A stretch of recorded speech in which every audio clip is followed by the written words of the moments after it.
and the number of pressing financial issues facing our state. And what about those social issues you just mentioned? Political analyst Thom Serafin is here to help break it down. And I guess the elephant in the room still got to be pension reform, right?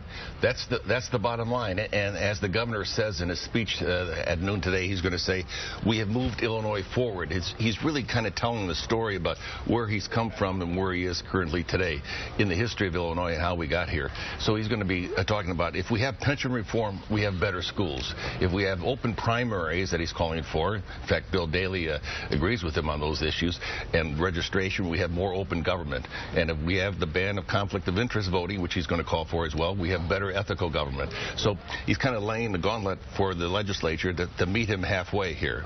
And he's going to endorse Senator Cullerton's pension reform bill, Senate Bill number 1.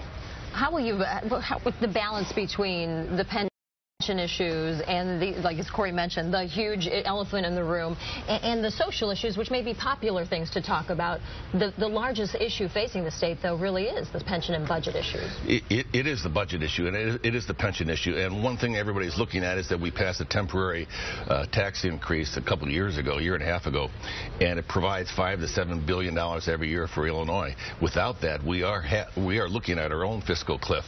That expires in a year and a half from now, but next year is the year where we run for governor. So nobody's going to be wanting to vote that into a permanent state of mind next year. So this year, everybody's positioning themselves to announce for governor in the next 2 or 3 months. Speaker Madigan's daughter, Lisa, is speaking very seriously about it. Bill Daley's talking very seriously about it, challenging an incumbent Democrat to run for governor in the state of Illinois. That hasn't happened since, I think it was Dan Walker and Mike Howlett. And Mike Howlett did beat the incumbent Dan Walker in 1978, I think it was. Wow, going back a ways. Other issues, gay marriage, ban on assault weapons. What will we hear from the governor on those issues? He endorses the gay marriage. He encourages the legislature. It passed out of committee yesterday. He congratulates the legislature today on their activity. He hopes to pass that into law sometime around Valentine's Day, which is the perfect day to kiss up and be happy. Right. Fitting day.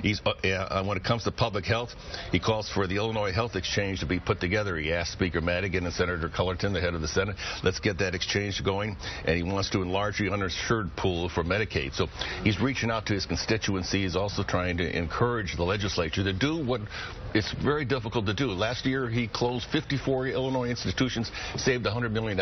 He's saying we have to be, the austerity budget has to be out there, but at the same time, we have to solve this pension crisis costing us $17 million a day. All right, Thom Serafin, it is crazy. Yeah. The numbers are crazy. We'll see what he has to say today. Yeah. Thank you for joining us. As always, good to see you, Thom Serafin. Thank you. Let's head over to Mark Strauss.